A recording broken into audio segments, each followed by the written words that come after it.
ताज्या बातम्यांसाठी ABP माझाला subscribe करा आणि बेल आयकॉन प्रेस करा।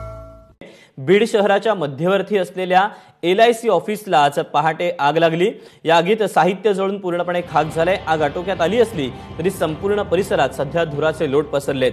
पहाटेची वेळ असल्याने आग लवकर पसरली। यात कार्यालयातील कागदपत्र जळून खाक झाली। ऑफिसचंही मोठ्या प्रमाणात नुकसान झाले। ही आग नेमकी कशामुळे लागली याचं कारण समजू शकलेलं नाही।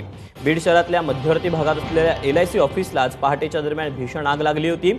ही आग सध्या आटोक्यात आलेली आहे। मात्र जी दृश्य दिसताय त्या दृश्यानुसार ऑफिसचं मात्र मोठं नुकसान झालंय। आत्ताची नेमकी काय परिस्थिती आहे जाणून घ्यात गोविंद शेळके आपल्या सोबत आहे। गोविंद, दीपक, तू सांगतोयस तसं आता आग संपूर्णतः आटोक्यात आलेली आहे। पहाटेची घटना आहे। ज्यावेळी खरतर झोपेमध्ये सगळे लोक होते त्यावेळी आग मोठ्या प्रमाणामध्ये लागली होती। जे कार्यालय आपण बघतो हे बीड शहरामधलं LIC ऑफिस आहे।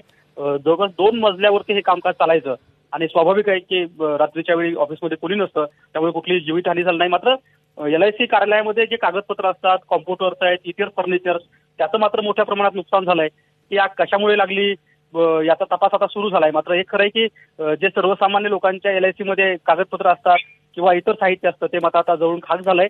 याला अग्निशामक दलाने पूर्ण आग आटोक्यात आणलेली आहे। आग पूर्णतः विझलेली आहे, मात्र नुकसान मोठं आहे। दीपक, गोविंद, धन्यवाद दिलेल्या माहितीबद्दल।